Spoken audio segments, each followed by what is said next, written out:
So, I unwisely started a trilogy, okay?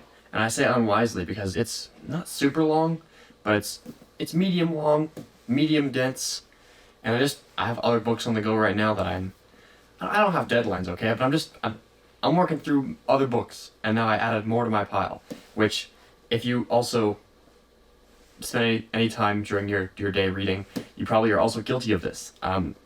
Starting too many books without finishing them. Now, I do finish my books, however, sometimes it takes a while because I have too many going at the same time. Anyways, my unwise decision was the Gormenghast trilogy by Mervyn Peake. Now, I didn't really know anything about this trilogy. I literally just seen the last one in the trilogy, which is Titus Alone, sitting on the shelf like this at maybe Valley Village or something. And I pulled it out, looked at the artwork on the front. I was like, that's unique. All right. So I bought it on a whim. I mean, hey, I still got the sticker on it, which I should take off, but $2, hard to go wrong. But it was wrong because then I ended up ordering the first two in the trilogy because I didn't know it was a trilogy. And then I ended up starting it. So maybe it was a double bad decision, actually. A double $2 bad decision. Anyways. So I started with the first one here, which is Titus Grown, and I will check back in. I've only finished the first one, so I'll check back in the future when I finish the second and third book to give my thoughts, my 2 cents. All right. So far, I'm sort of into it, kind of, not really. I mean, it took me so this one is about 550 pages. This first book. And it took me about halfway, like 250 pages, before I started kind of enjoying the world that he was building. It's dense, not super dense, but it's dense, and it's so slow. It's so slow. It's mostly world building. It's mostly character description, and more kind of like a this happened then that happened kind of thing. And I don't mean to crap on Mervyn Peake here. He's obviously very creative. Now, is his writing style my favorite? Maybe not. But the world he builds is certainly unique, okay? So let's talk about that. Titus Grown is referring to the newborn baby of the Grown family. Now, the world that they live in, we don't really know too much about it, but they live in this castle by a mountain, and I thought like the world around them was like a desert, but it refers to later into like forests and swamplands, so I guess it's kind of like a wild waste, but not totally a wasteland, but like kind of like wild around them. And they got the mountain and the castle's been around for a very long time, all right? So Titus is referred to as the 77th Earl. So it's obviously at least 77 generations. Is there any significance to that number, 77? I don't know. Perhaps it's the biblical reference. How many times should I forgive my brother? 7 times? No, 70. No, it's 70 times 7, not 77. What am I saying? I don't even know, okay? What does 77 come from? I don't know, okay? I had a dumb idea, but that was wrong. But yeah, anyways. So they live in Gormenghast Castle, and there's a bunch of weird tradition. And tradition and ritual are kind of central to the world that that Mervyn Peake is building here. So the current Earl, which is Titus's dad, his name is Sepulchrave, which is very similar to like sarcophagus. That's what the word reminds me of in my head for some reason. It's connected. So anyways, but whoever the Earl is, they always have to be doing rituals every day. Every day is a new ritual, and every situation has a ritual. And there's like a guy in the castle that's like his job to like make sure the rituals are followed. His name's Sourdust. The names are pretty funny in this book. Anyways, so the Earl, guy in charge, supposedly is always busy. He's never really available, right? And he has 2 kids, Titus, who was just born, and then he has like a 14, 15-year-old daughter named Fuchsia, who's very moody and typical teenager behavior, honestly. She runs around and just like hangs out by herself most of the time. And then you have her Nanny Slag, who is the most unstable individual of all time, all right? Like, she is just so emotional and sad and like throws a pity party 24/7.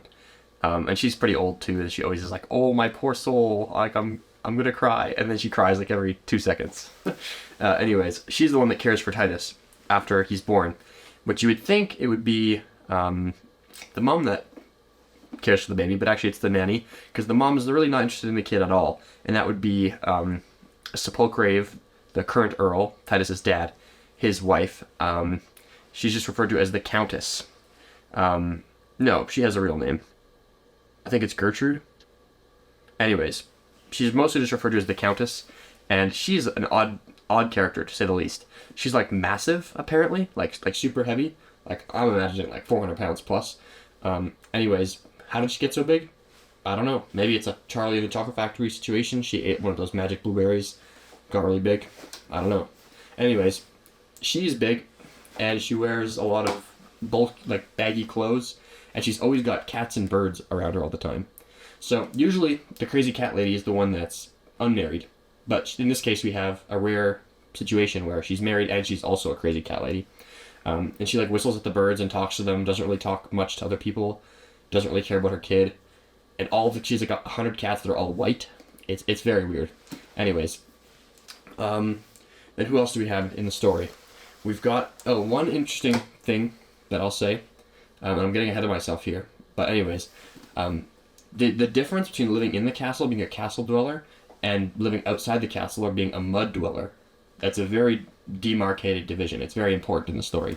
So it's kind of like high class, low class kind of thing. Like, I'm sure Marx would have a thing or two to say about that, right? Anyways, you have the castle dwellers and then you have the mud dwellers, and the only time they ever interact is once a year, where the men in the mud dwellers society, they spend all year carving a little figurine out of wood, and then when they bring the figurine to the castle, that's like their ritual they do once a year. They come inside the walls. Anyways, why is that a thing? I don't know. It doesn't really play much into the story, to be honest. Throughout the first book, there is a small subplot in the mud dwellers of this lady named Kada, who comes inside to care for Titus and be the wet nurse, and she has like multiple men who are trying to marry her, and it turns into this like they're trying to like fight each other for her hand in marriage, and then I'm not going to spoil it, but it's difficult to see how the storylines don't really converge in the book. I mean, she's briefly in the castle, but then she leaves again. I don't know. It's kind of an interesting contrast. I certainly enjoy that it was in the book, but they don't really play off each other too much, at least yet. I mean, there's still 2 more books to go, so we'll see. Yeah, who else do we have? Well, we have some very interesting characters in the castle still to go over. One is Swelter. He's the head chef, and a couple of the characters in the book speak very oddly. Okay, one of them is sorry, not Swelter. Swelter doesn't speak too weird. But no, he does actually. No, because there's a scene right near the beginning where you overhear him talking to his kitchen boys, his helpers, and he's very strange. Anyways, Swelter is also massive. Of course, the word the name Swelter reminding me of like sweltering heat in the kitchen, like sweating all the time, just the ovens or something. And he is just very massive, very pasty, and kind of gross. Like, at some point near the end of the book, it talks about how he uses his belly button as a salt cellar for when he has breakfast in bed with his eggs. It's pretty gross, but he's quite a funny character. Not funny in like he cracks jokes. He's just funny to watch him do things or read him do things. And then his nemesis is Flay, Mr. Flay, and Mr. Flay is the helper or like squire or servant, I don't know what the word is, to the Earl, Sepulchrave. And so Mr. Flay, he's tall, very slim, so kind of a big contrast to Swelter, and his knees crack like super loud, so he's always walking around like crackling, everyone can hear him coming. But he's mostly quiet, which is why I guess the Earl picked him as a servant, because he's like quiet. And then another character is very interesting, is Dr. Prune Squaller, or Dr. Prune, as Stusha calls him. And he is the doctor, has an unmarried sister his age, which is weird that they live together.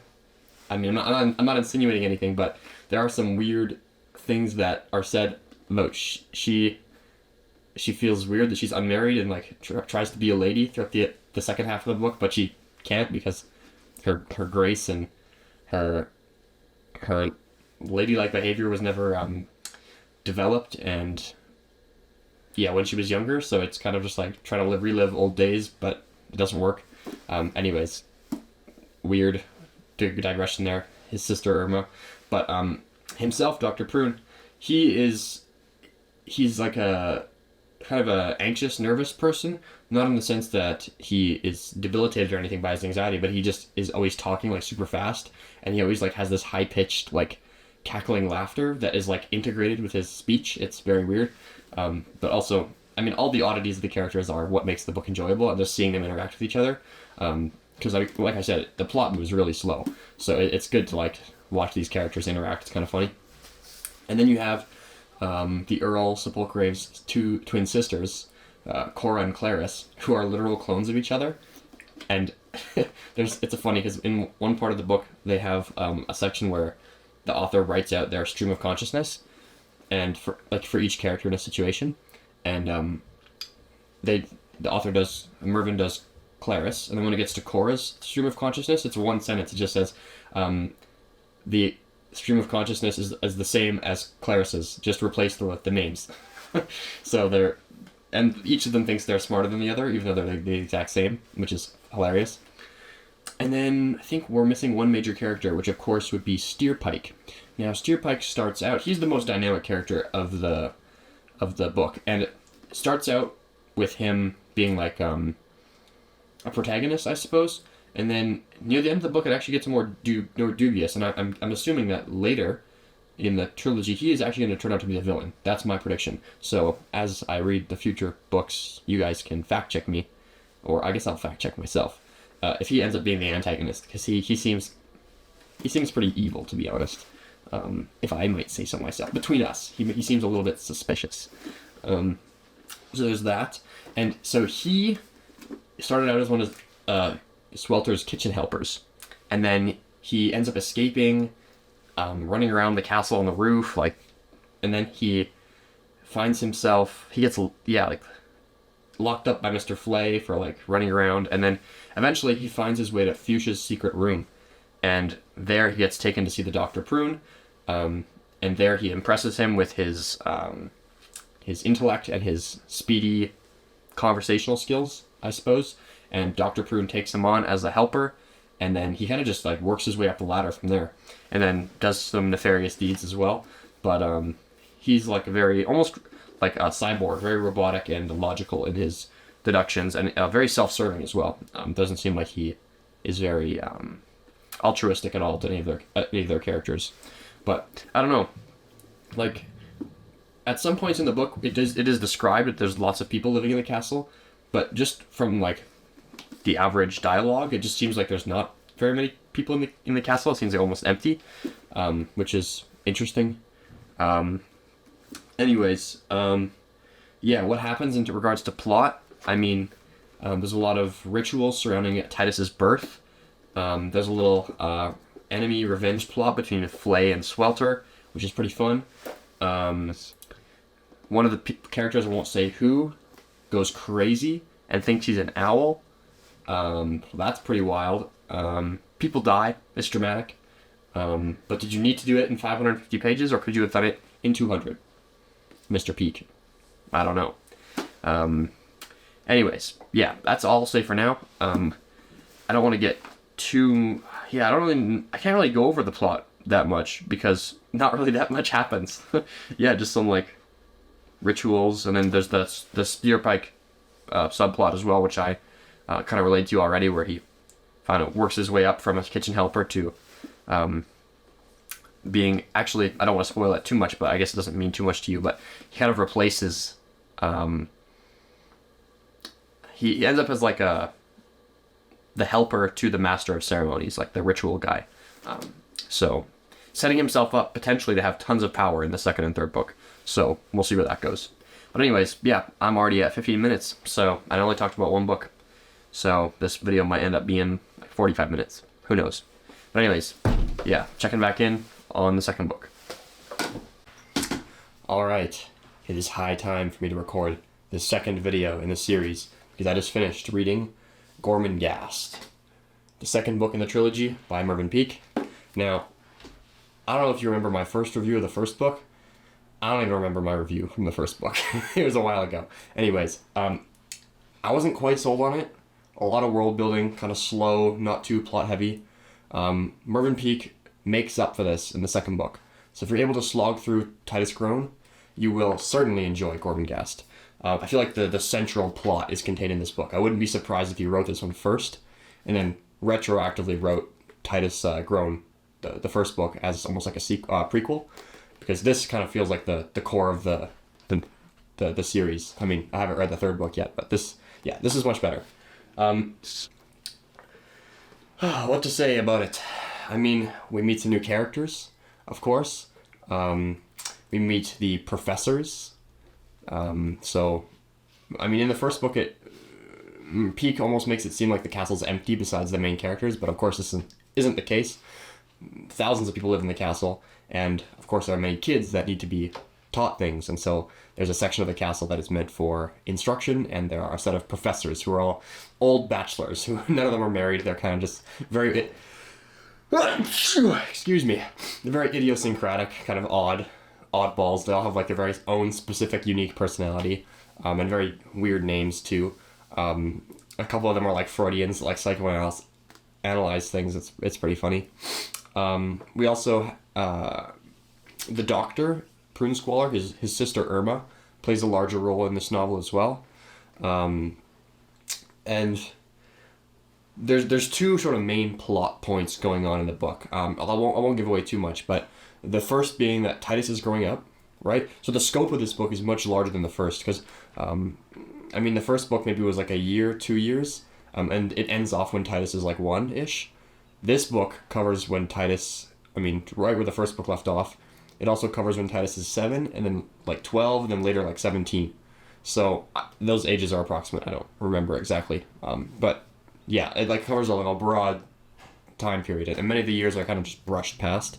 But yeah, so the scope is larger. So the two plot points are, one, Titus is growing up, right? So he's experiencing a lot of emotions and going through the rigmarole, you know, because on one point he's mingling with all the other kids. He's put through the school, has to go, you know, do his homework and all that, but he's also like totally separate. So there's this tension between being just a kid and like being the Earl.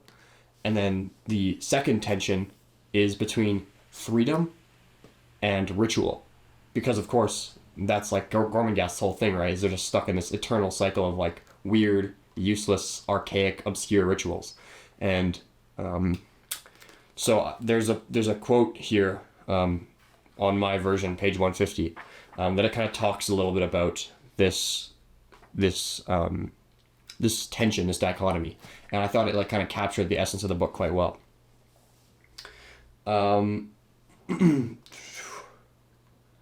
Where does it start here?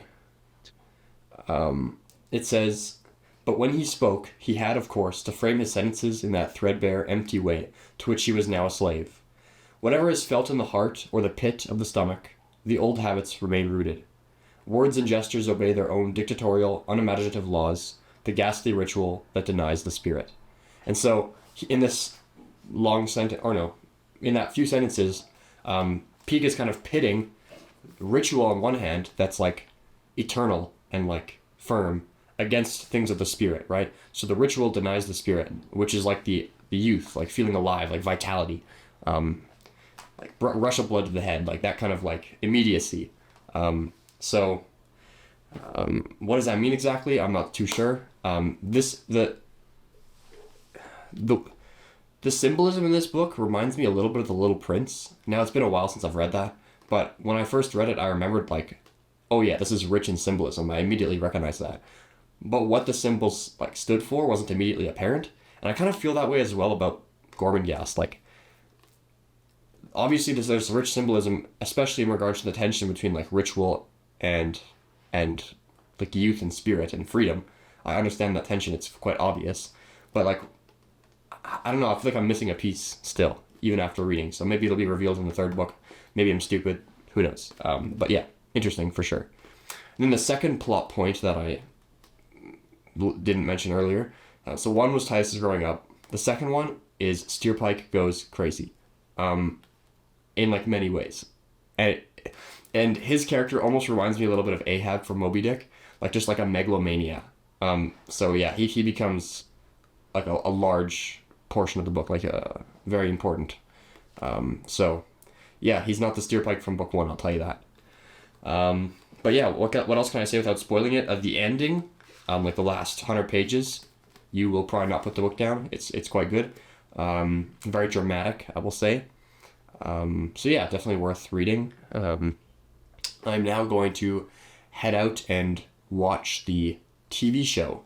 So the same guy that directed Lord of the Rings, I believe it's the same guy, also directed before Lord of the Rings a Gormenghast miniseries for the BBC, and it's no slouch. It's 4 episodes, but they're each an hour, so it's 4 hours of film, right? Like that's like 2 movies, so it's not bad.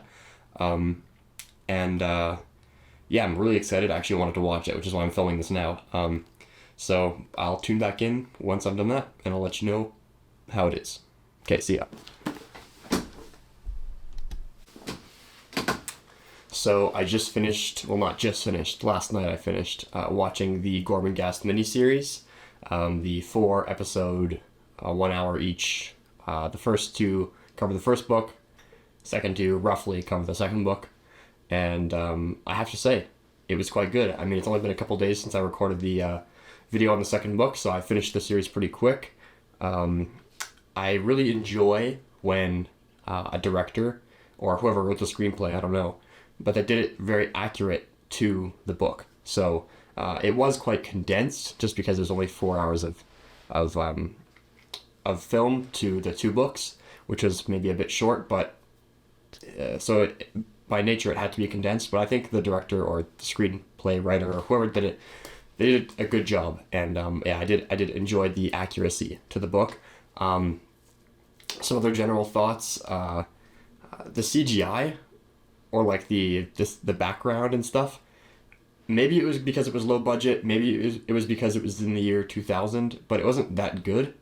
But it wasn't conventionally good.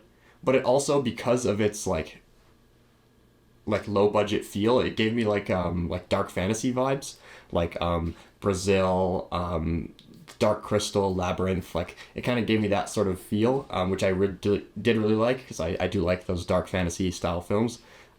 So I didn't mind that the set design was a little bit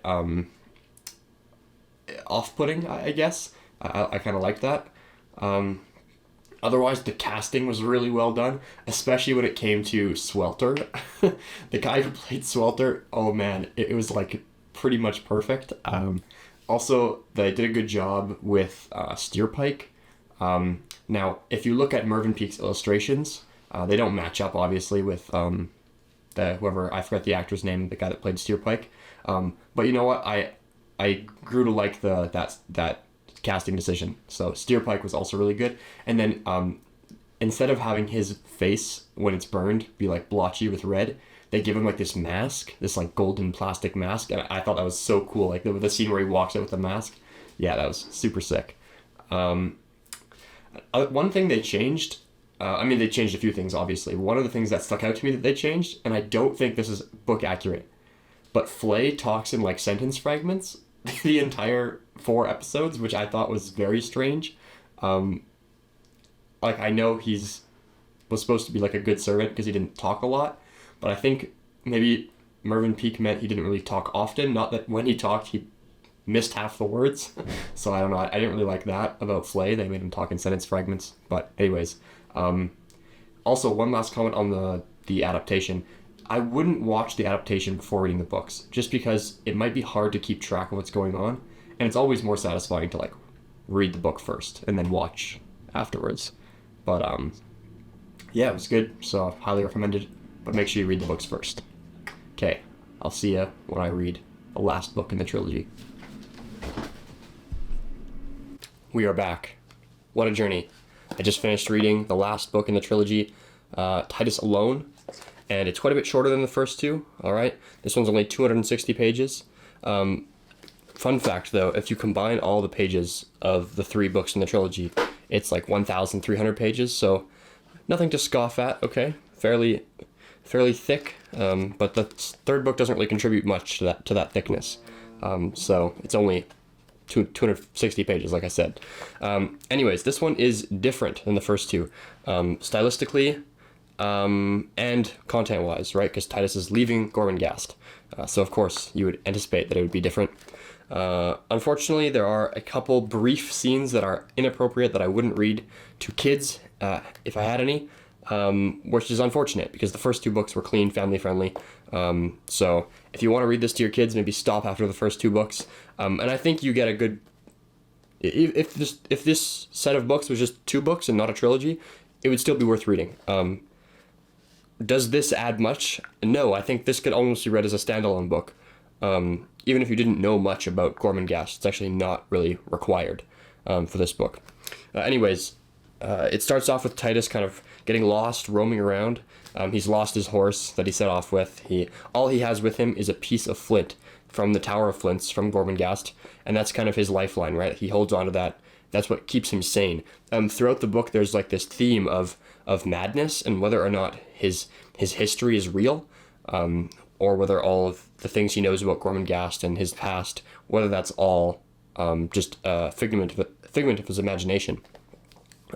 So he kind of has an entry into this big city that's reminiscent of Moses entering Egypt, right, in the basket in the river, where he's found by, I think it's the Pharaoh's wife or daughter. I don't remember. It's been a while since I read that story.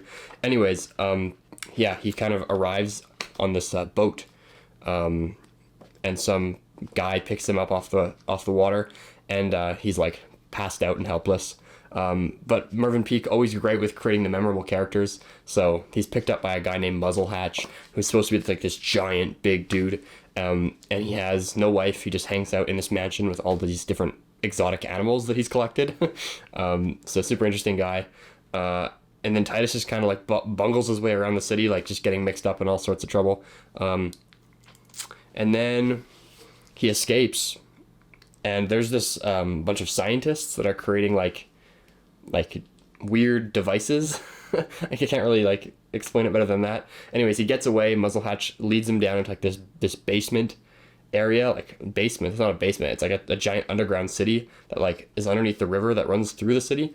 So it's kind of like a foil, I guess. Like the city above is like full of bright light and glass structures, tons of like scientific and technological advances, and the city below is like dark and dismal, and there's no hope, and everybody's just kind of dirty and gross.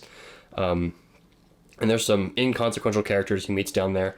Almost dies because some guy like tries to stab him, and then Muzzlehatch saves him, and they leave the underground city. And then he ends up at this. Oh, before he goes down to the underground city, I should mention, he stays with this girl named Juno, who is much, much older than him, and they kind of get it on a little bit. And so, but he is, Titus, the whole thing is a coming of age story, okay, for Titus. And Titus is unable to commit to Juno.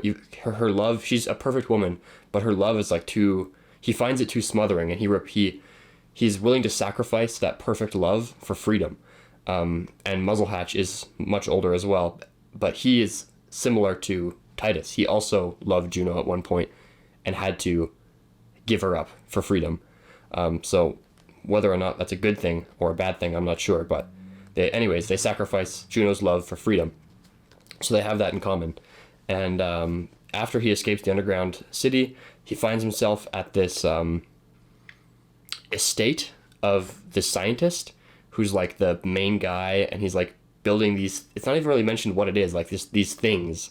And his daughter is very beautiful as well, but she has no soul, basically. She's like very cold and calculating, and she wants Titus, because Titus is unique, and she loves him, but Titus has no feelings for her because she has no soul. She's not like Juno, and so he kind of scorns her, like he lusts after her, but his love is not deep. He cannot love her truly, and so she gets angry and tries to throw him this big party that will like mock his history of Gormenghast and stuff, and it's the whole weird thing, and she's trying to like break him mentally to get back at him for not loving her, and yeah, it just Muzzlehatch and Juno show up and save the day, and they escape. And the ending is strange. And I don't think I like the ending, because he was leading us up for Titus to return to Gormenghast, and then he would know, I'm not crazy, Gormenghast is real, and I can come back and reintegrate. But that's not what happens. And I'm spoiling it here, but deal with it. He comes back, he sees a rock in Gormenghast, because he escapes the estate of the scientist. They jumps out of a plane, parachutes down, spends months and months in the wilderness looking for Gormenghast. Finally, he finds this rock that he used to play on as a kid, and he sees the tunnel that leads to Gormenghast on his right-hand side, and he knows that Gormenghast is real. He's found it. But then instead of going back to his city and saying hi to his mom and taking on his duties as a grown, as a earl, as someone who's part of this tradition and lineage, he just says like, yeah, it's real, I'm not crazy. And he just leaves again. And that makes me think that Mervyn Peake is not based. He's some sort of liberation type, where they don't recognize like the duties that come along with the tradition and stuff. And now in Titus's case, the tradition was very onerous and smothering. But I don't think that matters. I think the ending I would have liked to see is Titus coming back and reintegrating into Gormenghast, but that's not what happens. And so I'm not really sure what to make of this last book. I liked the first two. This one, not so much, to be honest. There's one little thing I bookmarked here that's I thought kind of funny, a little bit of wordplay, but other than that, it's kind of my summary of the book. So, anyways, this quote was good. There's just two people talking. You don't really need to know what the conversation's about, but he's responding. So person one says, "You beg the question, Professor Salvage," and he responds, "I beg nothing, not even your pardon. I do not even beg to differ. I do not even beg to differ. I differ without begging, and would rather beg from an ancient, rib-starting, sightless groveler at the foot of a column than beg from you, sir. The truth is not in you, and your feet smell." And I thought that was pretty funny. So he just has his own opinion, and he's not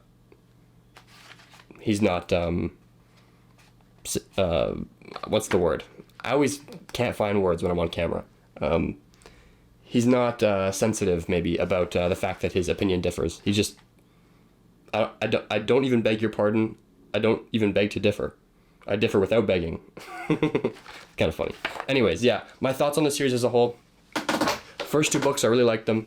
Peake has a undeniable ability to create like unique characters, and the first book is slow. Second book is my favorite, but then third book is kind of a maverick, kind of strange. But yeah, worth my time. But I wouldn't put it at the top of your list. But if you have time, you should go for it. Yeah, that's my review and summary, basically. So if you have any requests as to what fantasy, sci-fi, fun reads I should do next, yeah, feel free to comment. And I probably won't read it, but maybe I will. See ya.